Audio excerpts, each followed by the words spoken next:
Alright, welcome back to The Red Ranger as an adventure in the world. Anime review, episode number 7. We're here reviewing the 8th episode of the series, The Red Ranger and Bondkiller. Yes, that's seriously this episode. Okay, before I talk about the episode itself, there will not be a review today for 100 Girlfriends Who Really, Really Love You, because the dub decided to take another 1 week break. So, as soon as I finish this review here and doing my review for Case Closed, which is next, by the way, I'm going to show you Blue Exorcist. Afterwards, I'm going to start about my next anime. Yes, I'm going to go ahead and start that. Probably start tonight, maybe finish it up, because it's going to be really short. It's not 28 episodes, or even, it's not 24, it's not 28. It's only 12. It's slightly longer than the anime I just caught up with, but don't worry about it. I waited now because the dub finally came out. So, in the case of this particular episode, we mostly have Yandra basically seeing all the famous seals done by the elves, which are basically desert elves. I still think it's weird where this is the only series of all the anime I have ever seen where we see elves in a forest, and this is the only one where their forest is a freaking cacti. Yes, this is the only one in the middle of the freaking desert. But at least they have an explanation why it looks like this. Because apparently the Demon Queen was so upset that she got beaten, she just terraformed the whole area into a freaking desert because she was so petty. So we see basically how they find the arrows and how the boulders.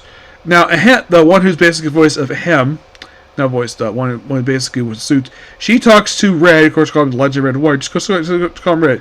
So basically, talk about origin of the story he basically told. He tells the story, and everybody's so interested in it because it's so interesting. Well, basically, they call the flashback Turn 12, and they even have, get this, a standard Sentai style opening as the opening title, as basically like there's like no regular credits this one for this episode.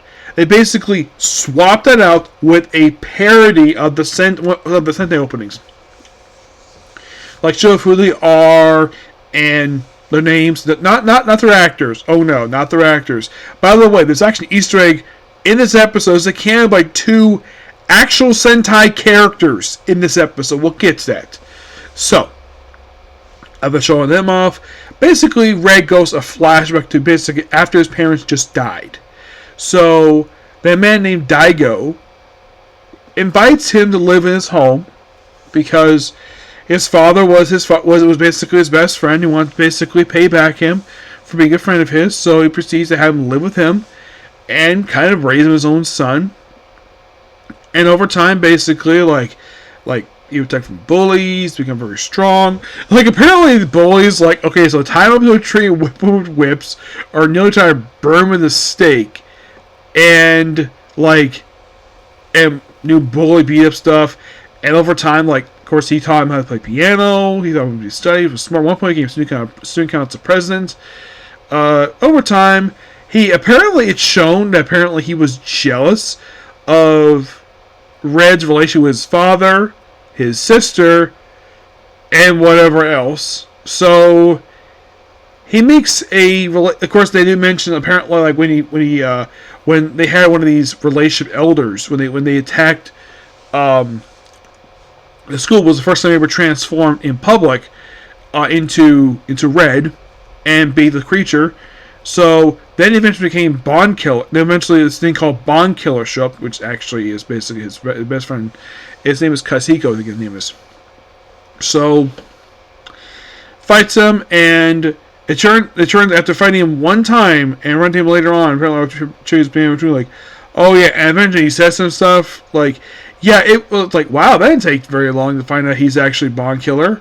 And then apparently his team finds out too about this, like who he really is, and they find the Megazord, which I think this actually is the first time in the series. First time in episode 1, we actually had a team in the Megazord, and then they beat it. Of course, they mounted them like 13 times in the episode. By the way, it's actually past chapter 20, when they start doing this, where they have like a full episode where it's set in the time when they're basically being a Sentai. So then eventually by the end of the episode, then for some reason these weird cards show up and people are sucked in, including Yandra and the princess and Yellow. Now, this I've seen before with people sucking the cards. Believe it or not, it's actually been a long time since I've seen this. I've seen this in like one other anime that did this. And that was Yu-Gi-Oh! Yes, believe it or not, Yu-Gi-Oh! Was the last one I ever seen do this. That one's like souls, not freaking people with the freaking cards. And in case you're curious though, like, did this happen in Sentai? Oh heck yes it did! Yeah, I thought this was really weird. Like, so now it's more Sentai parody. Oh, by the way, when they had a breakdown moment, there's a brief cameo in this episode by, I kid you not, out of suit, Go Buster Yellow and Go Buster Red. I'm like, what are you guys doing here? Well, I get the fact, also the fact that Pink is voiced by the Yellow Go Buster, so let's throw in her character in the show as a quick cameo. I mean, it's sort of an Easter egg, unless of course you've seen Go Busters. You probably don't know who the heck these two random people are with this black coat and the stripes. Let me show you basically like this, because I was shocked to see this.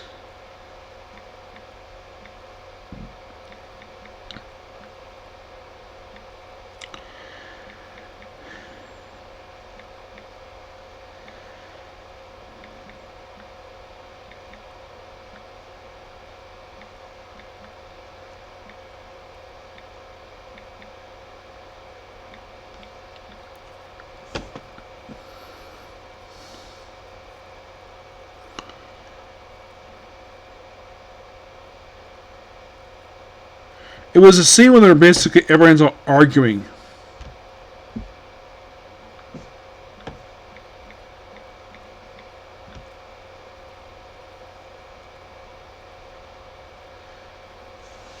And look, here they are. Yeah, it's the Go Busters. I'm like, what? Yes, that is Go Buster Yellow. One facing Go Buster Red. Yes. As soon as I saw this, I had to comment on this because this is, okay, the whole thing, Quit You Like a Child, that is actually from the show, which I am surprised they did this. They did this cameo. Who would have thunk it? And in case you're curious though, from the back, does that look like the actor who plays Go Buster Red when we look at the show? Yes, he looked like that. And this apparently is supposed to be based on Yoko, but here her face is much smoother compared to the actress who played her in real life, who plays Katsa Pink. Oh, and they have someone else voice them, but wow, this was a big surprise. I did not expect this at all.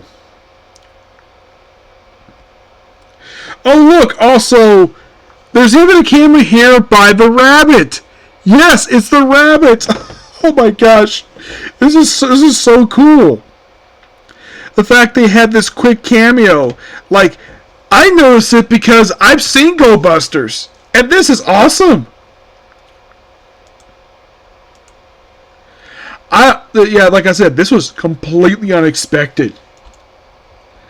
This cameo, this was so fun.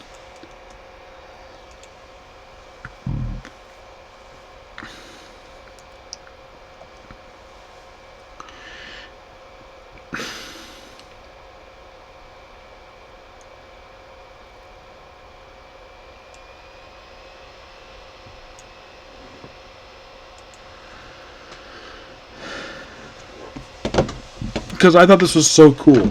Yeah. But, all in all, great episode. And I can't wait for the next episode, which will air next week. And this is the first time I could think of.